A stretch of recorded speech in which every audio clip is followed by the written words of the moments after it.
So the origin of the hygrometer. I don't know how many of you know where the hygrometer started. It started in Switzerland, and it started in the end of the 1700s, and it was by this person, Horace Benedict, and here, apologies to my father, my French accent, de Chaussure, I think, and he really was the one that started this whole field of hydrology, of alpine hydrology. So there he is with his graduate students in the field. Actually, it was just his children and his friends of the family, but anyway, it looks a little bit like, and he also invented alpinism in general. So if you see, but what was interesting is that he did exactly what we do, which is he takes barometers, thermometers, hygrometers, and then he tries to follow the precipitated moisture and to look at the temperature of the streams, the rivers, the glaciers, and the lakes. So this all sounds very familiar. And so his big invention was the hygrometer with the hair. If you go to Chamonix, you'll see this picture of him there in the town. Now, the idea is very simple. We've all had the bad hair day, for those of us that still have the hair. And of course, you can then, it will expand and contract depending on the humidity. So this is a fancy one. This is the version that he had. So it was under slight tension with the spring to indicate the level of humidity.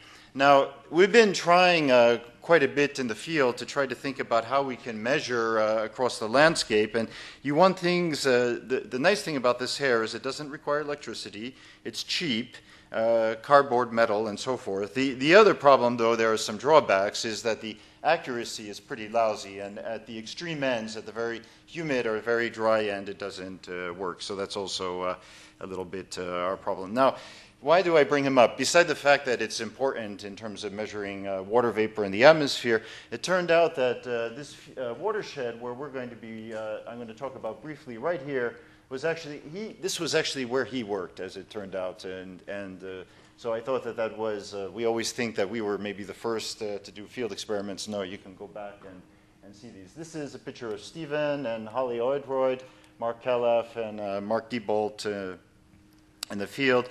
This field site, this is in the southern end of the Swiss Alps, right on the border with Italy. It's about a 22-kilometer square watershed. A lot of the work here started with Daniel Nadeau, Raphael Munzner as well. So the idea was we have basically a snow-dominated catchment in terms of the runoff pattern. If you look, these are our measurements in black of the runoff. And you can see here in July that this is with the model that we did with Emile Carré. You can see the components due to the, thank you, due to the melting of the snow. The other thing that you'll notice, and this will come back in the Africa talk as well, the diurnal variations that are extremely important.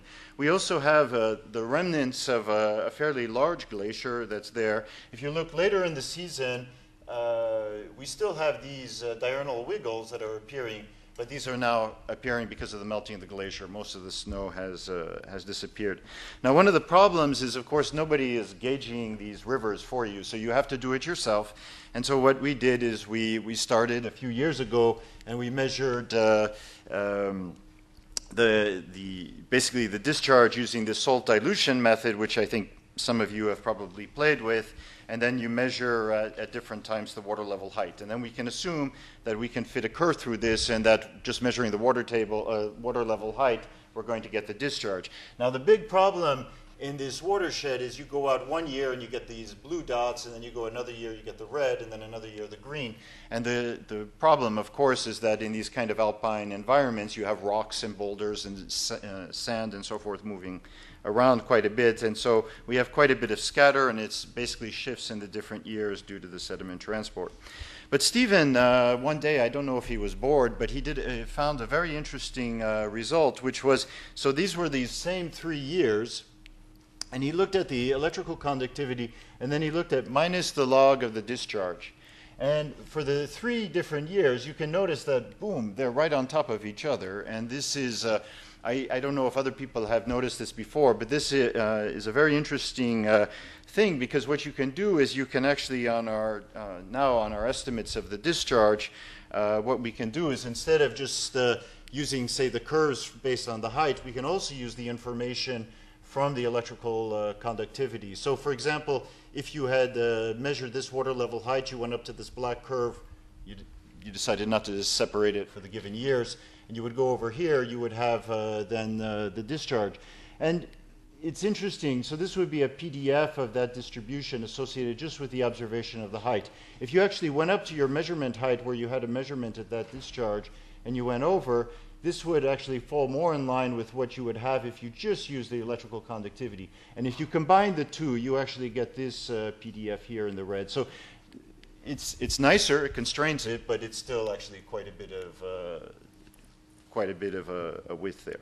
Now I'm going to change, the main thing I wanted to mention beside the history of the hygrometer was there are methods, I think, that we can start to go to essentially ungauge basins and do a better job in terms of the runoff. I'm going to go to the Sudanian Savanna region of Africa. It's right between the Sahel and the more wet regions in Burkina Faso. And we're going to also look at these diurnal variations, but now it's not snow melt or glacier melt, but it's going to be evaporation that's going to be taking place. So here's Burkina Faso in West Africa. The region that we are in is in the southeast region. We're here largely because this is national forest. There's also hunting reserves in this part, so if you want to hunt a lion, it's the only country left in Africa you can do it legally. This is our watershed. In this case, it's a bit smaller. It's about 5 kilometers squared. There's an ephemeral stream running up the middle. There's about 100 meters up higher. You have these higher part of the savanna, and then down below it's a little bit more agriculture. And the very wet, actually, they'll even have a little bit of rice growing near the outlet of our stream in this case. We have a small village over here which occupies part of our watershed as well, and we work very closely with the people there.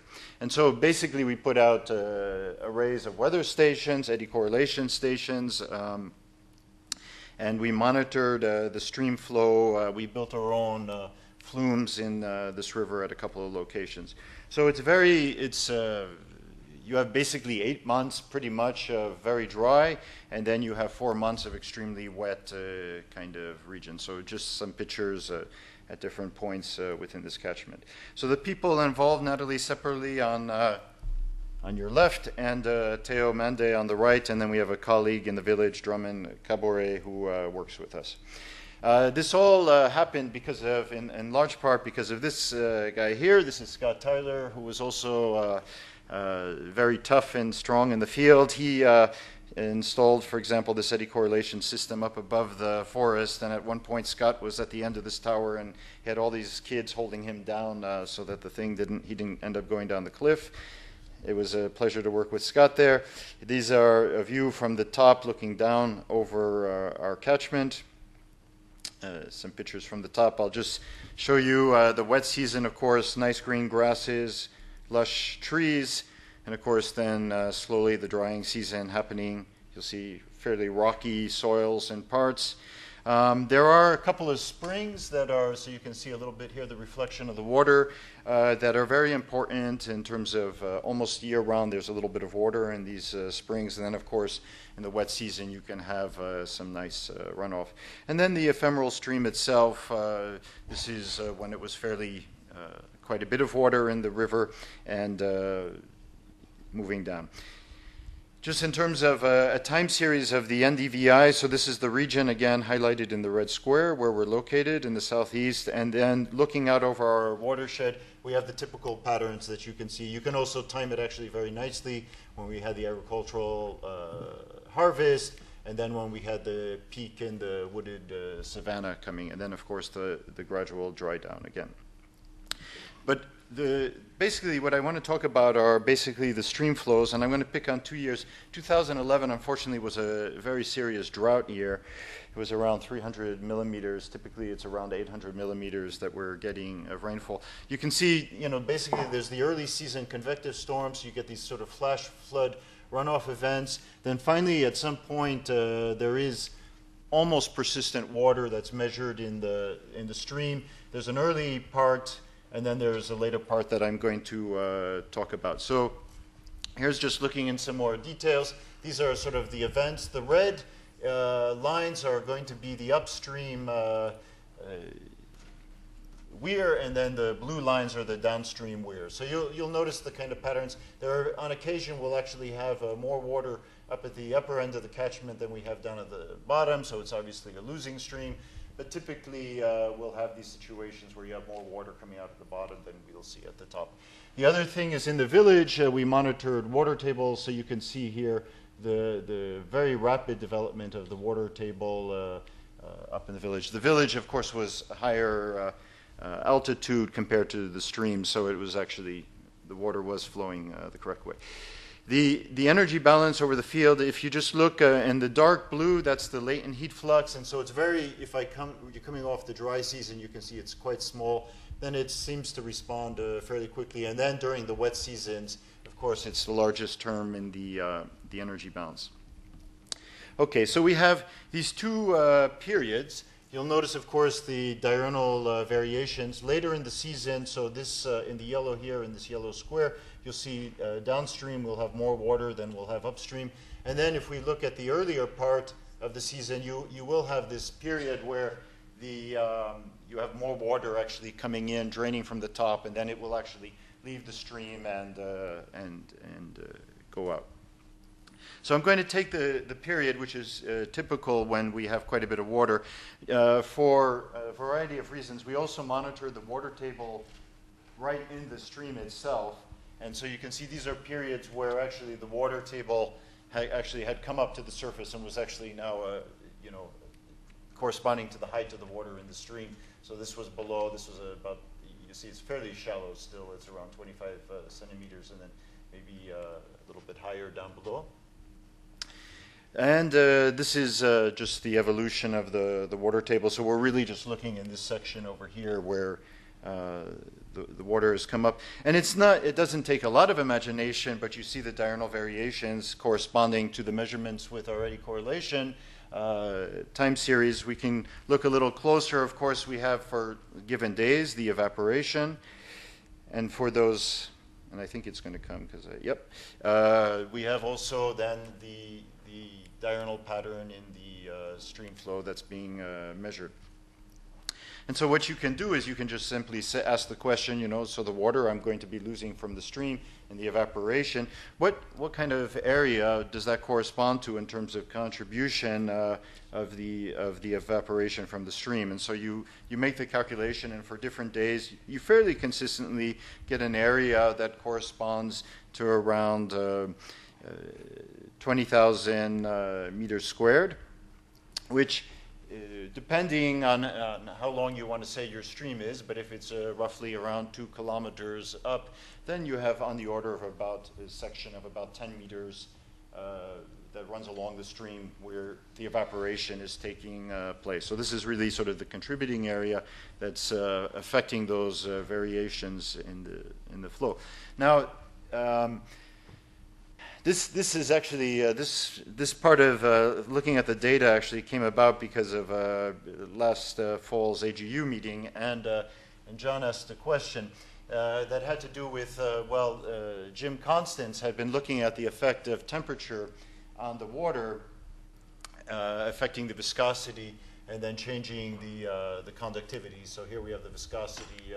And so, for example, if we look in the earlier part of the season where clearly the stream is losing, okay, so you have more water at the upper end than you have at the bottom end.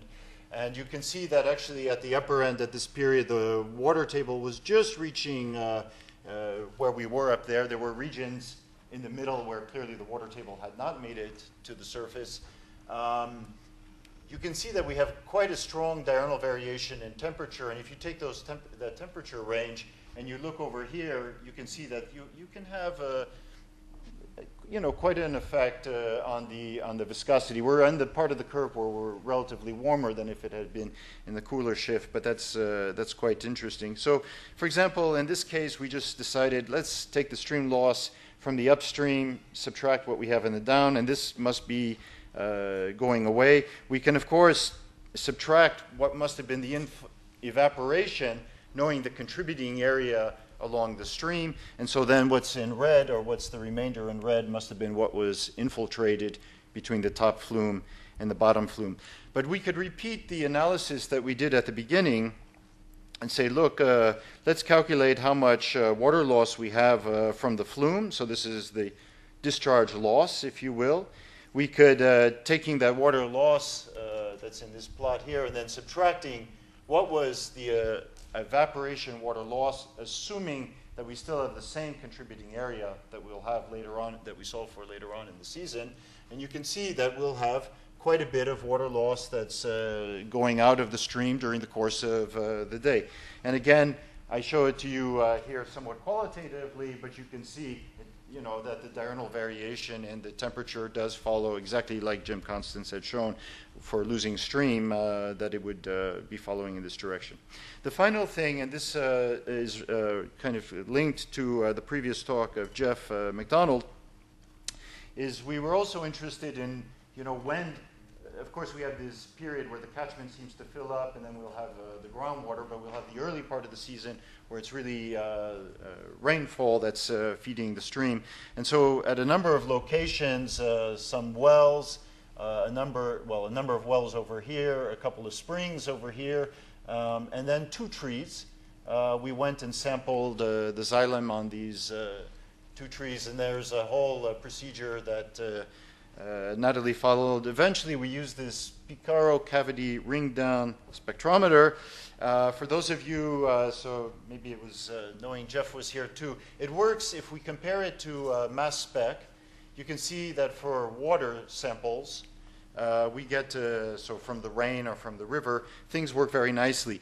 If we look over here, you'll see the yellow. There is some kind of organic contamination, which is a problem with the Picaro for the samples that we got either from the soils or from the branches. And this is actually something we're in the process of trying to clean up. But really the interesting result is the following. So you don't see them so clearly, but every day we were taking pictures of these trees.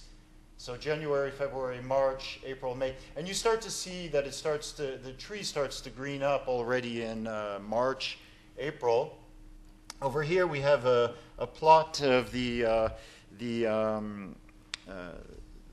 canopy cover fraction, and you can start to see that it starts to fill up. Without my glasses, I have to look here, sorry. So it's March, April, it's already starting. But you'll notice that if we look at the rainfall, the rain had not really started yet. There was one convective storm event that happened at some point over here, but otherwise most of the rain was happening later. But what's interesting is if we look at, so the green circles are the xylem, the gray curve are the results for the groundwater, the isotope for the groundwater, and you can see that the xylem actually starts, even though it's not raining, is coming down towards that of the groundwater. So it's clear that the tree somehow has already started to extract from the groundwater.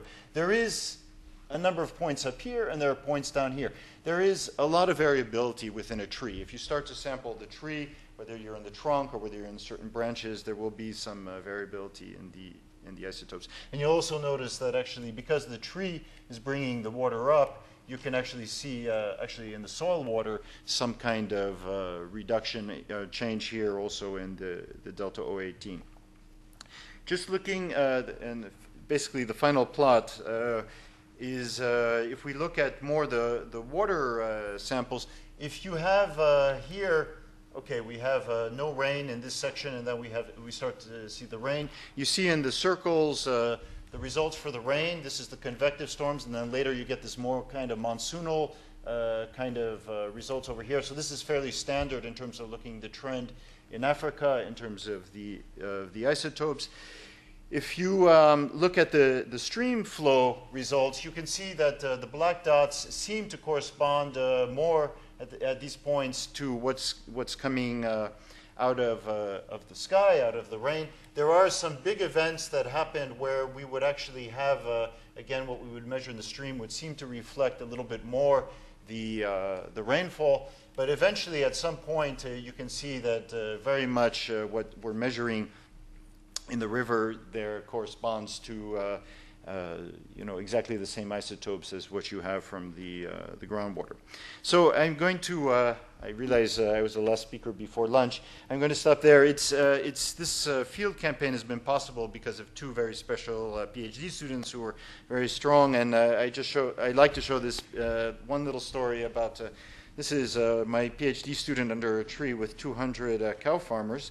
And basically, the cows were just going to come and destroy all our weather stations and everything, and so forth. And so somehow Natalie spoke to them, and she speaks a little bit of pool.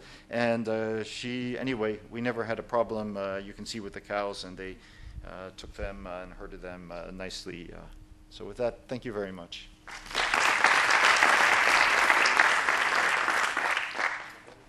We have time for a few questions. Sally? Marc, that was lots of fun. Thank you very much.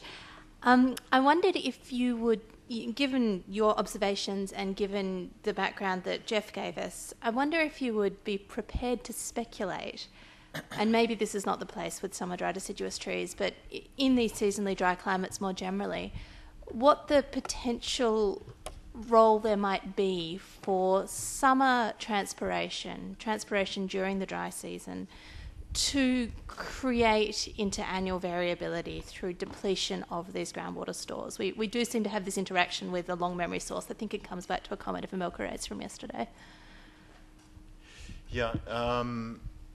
Okay. So I'm limited, you know, basically to my field site. This is my only experience in this kind of arid region. The latent heat flux is pretty small, you know, in December, January, February, March. It really took a while. The one thing that was striking to us was how somehow the tree decided, you know, it was now time to turn on. It wasn't waiting for the rain to come, but then it started to extract, you know, very clearly the groundwater. It actually brought it up, and then it actually, all those soil samples I should have mentioned were only taken under the tree that we were looking at. So they were not soil samples that were, so, you know, that may be a confusing point, but they were just brought up to that point. Jeff? I was intrigued by your diurnal variations in Streamflow you showed at the, I guess at the Burkina Faso site. Yeah. And are you saying that your calculation is that roughly a 10-meter wide swath is what's responsible then for those diurnal fluctuations? That would be, I guess, evapotranspiration in that riparian zone. Is that kind of how you see it? Yeah, that seems to be, I mean, it varies. It's probably a little bit wider at the outlet where we had a bit of rice and we had some wetter, you know, sort of almost a wetland at the bottom that then came into our stream. But it's, you know, I say order of magnitude 10 meters. It's between 8 and maybe 12 meters. So I think this is a really interesting area because 2002, Barb Bond published a paper estimating what that width would be for a site at the Andrews, based on sap flow measurements and the diel flux and stream flow. We took that estimate and we went to the Coast Range, to similar sites where we also measured sap flux and diel fluctuation, calculated what the swath would be. It was maybe a little less than 10 meters. And then we went in and we harvested exclusively the riparian zone in these forested watersheds. We did it in one watershed, and it didn't change the diel flux one iota. And we thought, gosh, there's something bizarre here. Went to the next watershed, did it again, harvested the riparian zone. It affected not the diel flux. Then we started wondering, well, what is going on? We started sampling the isotope composition of the xylem water, and it was like pulling on a ball of yarn. It's just such fundamental questions in terms of how those things are connected. Transpiration, groundwater fluctuation, stream flow. So I think it's a really interesting area, and your isotope data might be really useful to try to untangle functionally what might be going on. Yeah, actually, I have to say, so you know, with Scott and Jeff in the room, I have to say the isotope data are not as clean as those curves. You have to use a little bit of an imagination, I find, with the interpretation of the isotope stuff, and especially also when you you know, when you see the sampling of a tree and you can see during the same season, you take these branches or those branches or that part of the trunk, you can get a bit of a range in terms of what's going on. I think one thing, Jeff, that was very important for us that give us a little bit of confidence about what's going on with the stream was that in this particular case, the evaporation, we actually measured it. So we measured it using the eddy correlation, you know, that field where the river was going through. We measured whatever the field evaporation. So we're kind of assuming that what's going along the edge of the stream is the same as what I was, you know, measuring elsewhere in the region. I think that was very important. I guess the one question I would ask you is, did you, when you said you harvested, so you removed all the plants, you just left it, you somehow cut down all the trees, and you're allowed to do that, Jeff? We did it at night. No. Okay. No, we work with a timber company that was going to harvest the area anyway. We just got in there some weeks before they did the clear cut. That's all. Okay. Interesting. Okay, well, Marc. Well, thank you. Okay, we want to leave a full hour for lunch, so we will be back at 1:45, not 1:30. Thank you.